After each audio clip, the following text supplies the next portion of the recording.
Entre couvre-feu et confinement, le quotidien des Français a été inévitablement bouleversé par la pandémie, rebattant les cartes de leurs préoccupations juridiques. Aux premières loges de ces nouveaux mots, litiges ou interrogations de la population, les professionnels du droit ont eux aussi dû s'adapter à cette nouvelle donne, parfois non sans difficulté. La LegalTech et éditeur juridique français Lexbase a interrogé ses témoins privilégiés pour prendre le pouls des Français durant l'année écoulée et mesurer l'impact de la crise sur les professionnels du droit. Droit de la famille, droit commercial, deux domaines particulièrement impactés par la crise. 46% des avocats interrogés ont constaté l'augmentation de certains litiges durant la crise du Covid-19. En droit de la famille, en 2020, il y a eu des hésitations à se séparer par peur de l'avenir financier. Mais en 2021, ayant compris que la crise allait durer, nous avons observé une reprise des séparations, voire même une accélération par peur de vivre un nouveau confinement ensemble.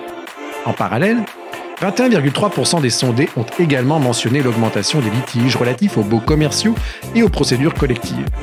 Enfin, 26% des professionnels du droit ont déclaré avoir été mobilisés sur des litiges inédits qu'ils n'avaient pas l'habitude de traiter. Parmi eux, 17% disent avoir dû faire face à des demandes relatives à la prise en charge par l'assureur du risque épidémique. De même, 10% des sondés ont déclaré l'émergence de nouveaux litiges relatifs au droit du travail. Télétravail, hygiène et sécurité sont autant de sujets qui ont préoccupé les Français cette année. Une relation client à redéfinir malgré une défiance envers le numérique. Entre coups d'arrêt brutaux et ralentissement endémique de l'activité, les professionnels du droit ont dû adapter leur activité pour assurer leur disponibilité auprès des justiciables. En effet, s'ils sont 63,9% à déclarer ne pas avoir subi de baisse d'activité cette année, un tiers des professionnels du droit a fortement ralenti. Pour autant, seule une petite moitié des professionnels, 49%, a déclaré avoir modifié ses pratiques et interactions avec ses clients et seulement 39% des sondés ont mis en place un système de téléconsultation. Une digitalisation de la relation client assez massive, alors que seuls 19% des praticiens déclarent qu'ils étaient déjà équipés par la téléconsultation. Et pour cause, les professionnels du droit semblent entretenir une relation ambiguë avec le numérique.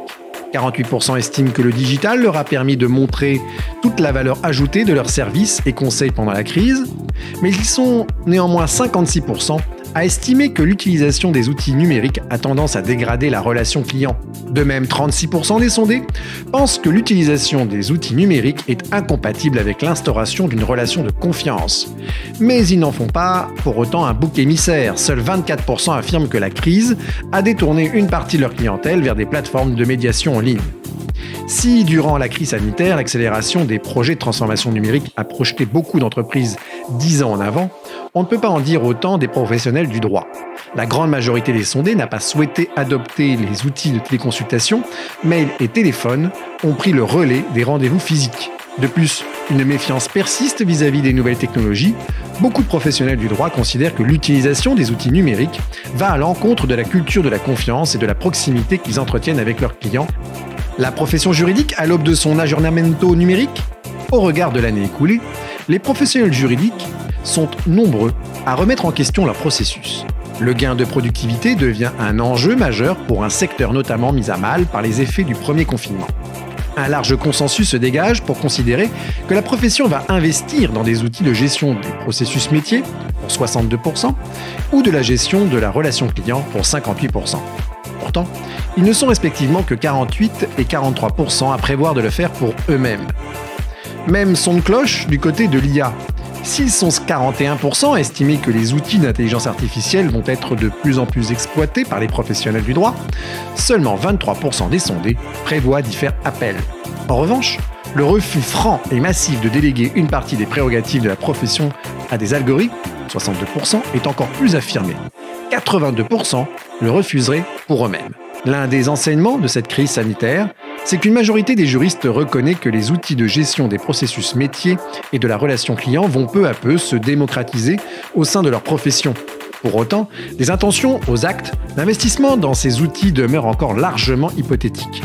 L'épouvantail du grand remplacement par l'IA et l'arbre de la justice algorithmique ne doivent pas cacher la forêt des valeurs d'usage de l'intelligence artificielle appliquée au droit. Le retour de l'enquête que la société Lexbase a faite parlait de 2 points. Le premier point, c'est le fameux gros mot de la digitalisation de nos cabinets.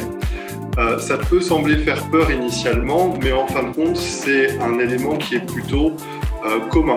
Puisque la digitalisation des cabinets, ça a été le passage de la machine à écrire à l'ordinateur, c'est bien une digitalisation. La digitalisation aussi des cabinets, ça va être le passage d'un fax classique à un fax to mail qui permettent d'échanger avec les juridictions. Les cabinets d'avocats doivent avoir une conscience informatique. Cette conscience informatique, elle est à plusieurs niveaux. Le premier niveau qui est très important, c'est de se rendre compte qu'avec l'informatique, on a accès à une masse de données, on a accès à un ensemble de connaissances qui peuvent être monétisées par des pirates et autres. Donc protéger son cabinet par des mots de passe qui soient par exemple efficaces. Donc la digitalisation des cabinets, c'est en fin de compte à la fois sur la relation client, ça peut être également sur le scan. Tous ces éléments de digitalisation, en fait, ils ont pour but à la fois de nous faire gagner du temps, mais également d'améliorer le rapport avec les clients.